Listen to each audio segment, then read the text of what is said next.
मैं हूं doctor B M. Baghel, principal polytechnic college. सर्वप्रथम मेरे चैनल को लाइक और सब्सक्राइब कर दीजिए। दोस्तों, आज का वीडियो है मातृ देवो भव पितृ देवो भव। हमारे माता पिता सबसे बड़े देवता हैं। हर माता पिता की तरह मोहन के माता पिता ने भी गरीबी सहते हुए अपने बच्चों को अच्छी शिक्षा दिलाने में कोई कमी नहीं छोड़ी थी। मोहन पोस्ट ग्रेजुएट हो कर चुका था और रोजगार प्राप्ति के लिए वैकेंसी हेतु आवेदन कर रहा था। साथ ही प्रतियोगिता परीक्षा की तैयारी में भी लगा हुआ था। वो पूरी तरह से मेहनत में संलग्न था और वो बचपन से ही होनहार, पढ़ने में बहुत तेज था। मोहन की मेहनत रंग लाई और उसका सिलेक्शन पब्लिक सेक्टर के एक नामी बैंक में सहायक मैनेजर के पद पर हो गया था। मोहन की पहली पोस्टिंग भोपाल मिली हुई थी। मोहन और उसका परिवार इस सफलता से बहुत खुश थे। जल्दी ही मोहन ने ज्वाइन कर लिया और पूरी लगन, मेहनत, उत्साह के साथ अपने पद पर कार्य करने लगा और सौंपे गए कार्यों को पूर्ण ईमानदारी और उत्तरदायित्व के साथ निर्वहन करने लगा। मोहन के कार्य से बैंक मैनेजर और बड़े अधिकारी भी बहुत खुश थे कि यह लगनशील व्यक्ति है। मोहन अपनी सैलरी से एक फिक्स राशि अपने पिता के खाते में जमा कर देता था। अब मोहन के परिवार की आर्थिक स्थिति धीरे धीरे सुधर रही थी।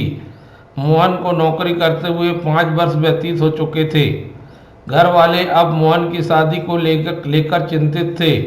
मोहन से चर्चा करके शीघ्र ही अच्छा रिश्ता ढूंढकर उसका विवाह कर दिया गया। अब मोहन का विवाह हो चुका था और वो अपनी जीवन संगनी को लेकर भोपाल में निवास करने लगा था। वहीं उसकी पोस्टिंग थी, वहीं वह कार्य करता था। समय अपनी गति से व्यतीत हो रहा था। मोहन के साथ शादी के 10 वर्ष गुजर चुके थे। उसके 2 बच्चे भी थे। अब मोहन पूरी तरह से भोपाल में ही बस चुका था। साल 2 साल में कभी कभार अपने गृह नगर चला आता था। उसने अपने माता पिता को आर्थिक सहायता देना भी अब बंद कर दिया था। फिर भी माता पिता को कोई शिकायत नहीं थी, क्योंकि उनकी ज़रूरतें बहुत सीमित थी और वे अपनी खेती किसानी के सहारे जीवन व्यतीत कर लेते थे। उन्होंने कभी भी मोहन से यह नहीं कहा कि वह उनकी आर्थिक मदद करे। इस प्रकार वो आर्थिक रूप से स्वावलंबित थे। मोहन और उसके परिवार से मोबाइल पर ही बात होती थी। कुछ दिनों से मोहन का मोबाइल नहीं लग रहा था। वृद्ध माता पिता की चिंता बढ़ते जा रही थी। मोहन की माँ गायत्री ने अपने पति जीवनलाल से कहा, एक काम करो ना, आप सुबह जनशताब्दी से भोपाल चले जाओ, खैर खबर लेके आ जाना और एक 2 दिन मोहन के घर में रह लेना। मैं आपका बैग थैला तैयार कर देती हूँ।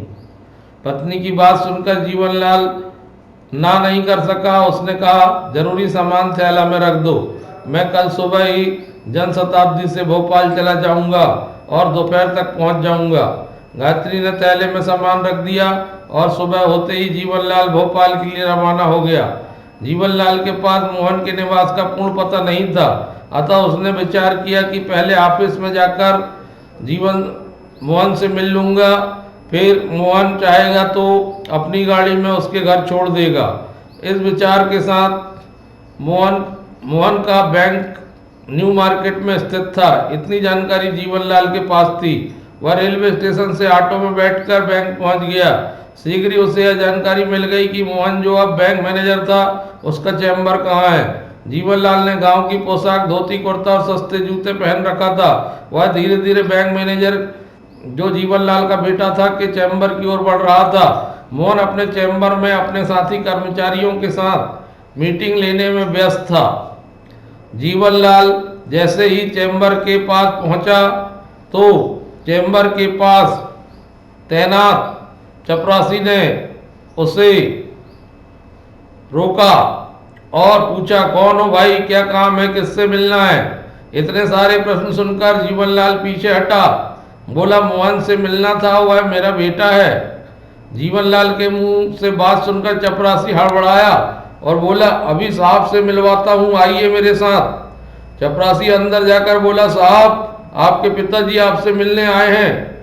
मोहन ने अपने पिता की ओर देखा और चपरासी से बोला, देख नहीं रहे हो मैं मीटिंग में व्यस्त हूं, इन्हें बाहर बैठाओ।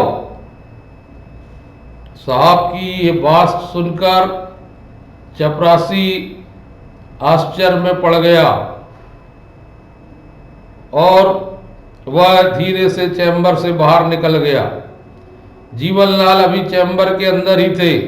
मोहन के साथियों ने पूछा, सर कौन थे आप, मिल क्यों नहीं लेते, मीटिंग बाद में हो जाएगी।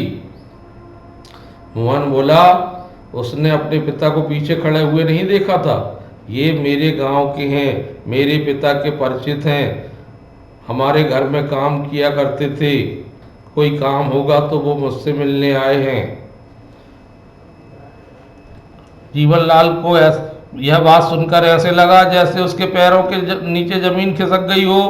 उससे रहा नहीं गया और उसका गुस्सा फूट पड़ा। जीवनलाल ने कहा, भाइयों आप लोग सुन लीजिए, बदकिस्मती से यह मेरा बेटा है और मैं इसका पिता हूँ, किंतु ये झूठी शान के कारण मेरा हुलिया देखकर पहचानने से इनकार कर रहा है। खैर तुम सदा खुश रहो बेटा, कहकर जीवनलाल चैम्बर से बाहर निकल गया और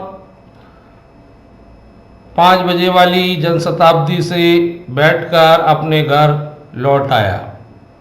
दोस्तों इस कहानी का मोरल यह है कि परिस्थिति कुछ भी हो, हमें सदैव अपने माता पिता का सम्मान करना चाहिए और उन पर गौरव होना चाहिए। उनकी वेशभूषा जो पारंपरिक होती है उस पर हमें गर्व होना चाहिए, क्योंकि हमारी यह संस्कृति और परंपरा है।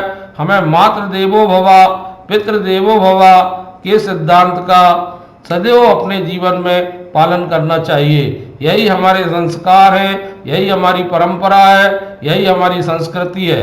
धन्यवाद दोस्तों। वीडियो कैसा लगा कमेंट्स दे दीजिए।